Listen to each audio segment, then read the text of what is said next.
وەڵڵی سێ ڕۆژە خواردن بە باندەمی من نەچووە، لە تاو برسێتی ناتوانم خۆم بە پێوە بگرم، بۆیە بە دانیشتنەوە نوێژەکەم. بۆیە کەعبی کوڕی حوجورا فەرمی ڕۆشتم هەندێک خواردنم بۆ هێنا، پێغەمبەری خوا صلی الله علیه وسلم هات بەرەو ناو مزگەوت، هات بەرەو ناو مزگەوت، بەڵام سەیرەکە میوانی هاتووە، کۆمەڵێ میوانی لە شوێنێکی دوورەوە هاتوون. ئەی پێغەمبەری خوا صلی الله علیه وسلم ئێمە میوانی تۆین.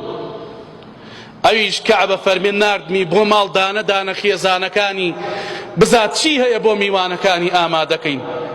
ئەفەرمێ وەڵڵاهی لە دەرگا بە دەرگایانمدا هیچ ماڵێک لە ماڵەکانی پێغەمبەری خوا ئەوەندە خواردنی تیا نەبوو، ئەوەندە خواردنی تیا نەبوو، میوانەکەیان پێبەڕێکەن.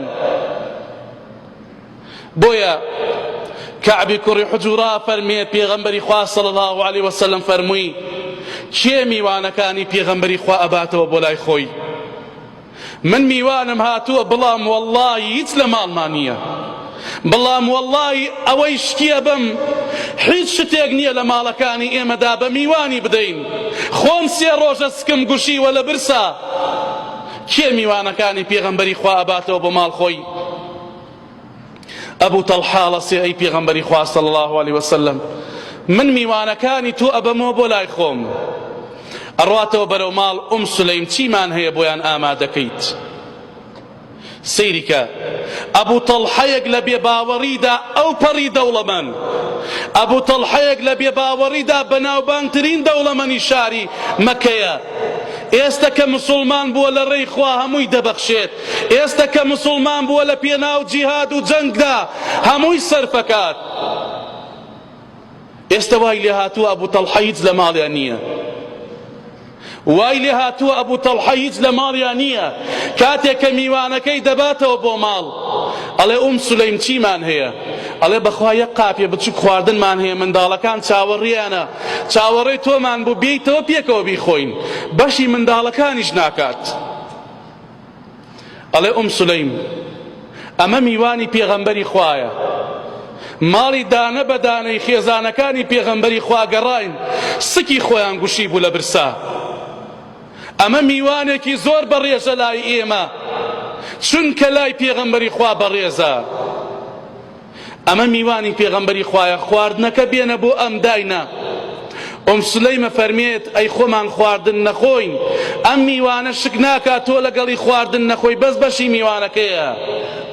ئەفەرمێت تۆ چراکەت دانە، کاتێک کە خواردنت هێنا شەقێ لە چراکەدا و بیڕمێنە. سەی ئەم ناڕەحەتیەکە پێغەمبەری خوا صلی الله علیه وسلم فەرمێت الدنیا سجن المؤمن والجنة الكافر. دنیا سجنە بۆ ئیماندار، ئەبێ تووشی ناڕەحەتی و سەغڵەتی بی، ئەبێ تووشی برسێتی بی. ئەفەرمێ شەقێ لەم پاکەدا لە چراکەدا بیکوژێنەوە، من هەروە دەسە بم بۆ خواردنەکە، بەڵام خواردن ناخۆم. با میوانەکان تێر بخۆن، وا بزانێ منیش خواردنی لەگەڵە خۆم. سولەیمە فەرمێ کاتێک کە خواردنەکەم برد ئاوها شەقێکم لە لەم پاکەدا لەم پاکوژایەوە و تایر دەکەم، هەر ئاوها چۆن دەڵێت دەستی بۆ ئەبرد و بە بەتاڵی دەستی ئەگێڕایەوە بۆ دەمی، بۆ ئەوەی ئەم میوانەی پێغەمبەری خوا تێر بکات. کاتێ بەیانی ئەگەڕێتەوە بۆ مزگەوت، پێغەمبەری خوا صلی الله علیه وسلم فەرمی ئەبوو تەڵحە ئیمشەو چیتان کرد لەگەڵ سولەیمدا؟ ئەفەرمێ دایک و باوکم فیدات بێت، بەخوا ماڵەکەی منیش بە هوێنەی ماڵەکەی تۆ خواردنی تیان هەبوو. بەخوا کاتێک کە ڕۆشتمەوە منداڵەکانمان لە برسا خەوان بۆ ئەوەی میوانەکەی تۆ تێرکەین، بۆ ئەوەی میوانەکەی تۆ زکی برسی نەبێ خۆمان سکمان گوشی. فەرمووی وەڵڵی خێزانەکەم شەقێکی لە لەم پاکەدا لەم پاکەی ڕمان، بۆ ئەوەی کاتێ دەسە بەم خواردن نێنم بۆ دەمم تا میوانەکە تێرە خوات.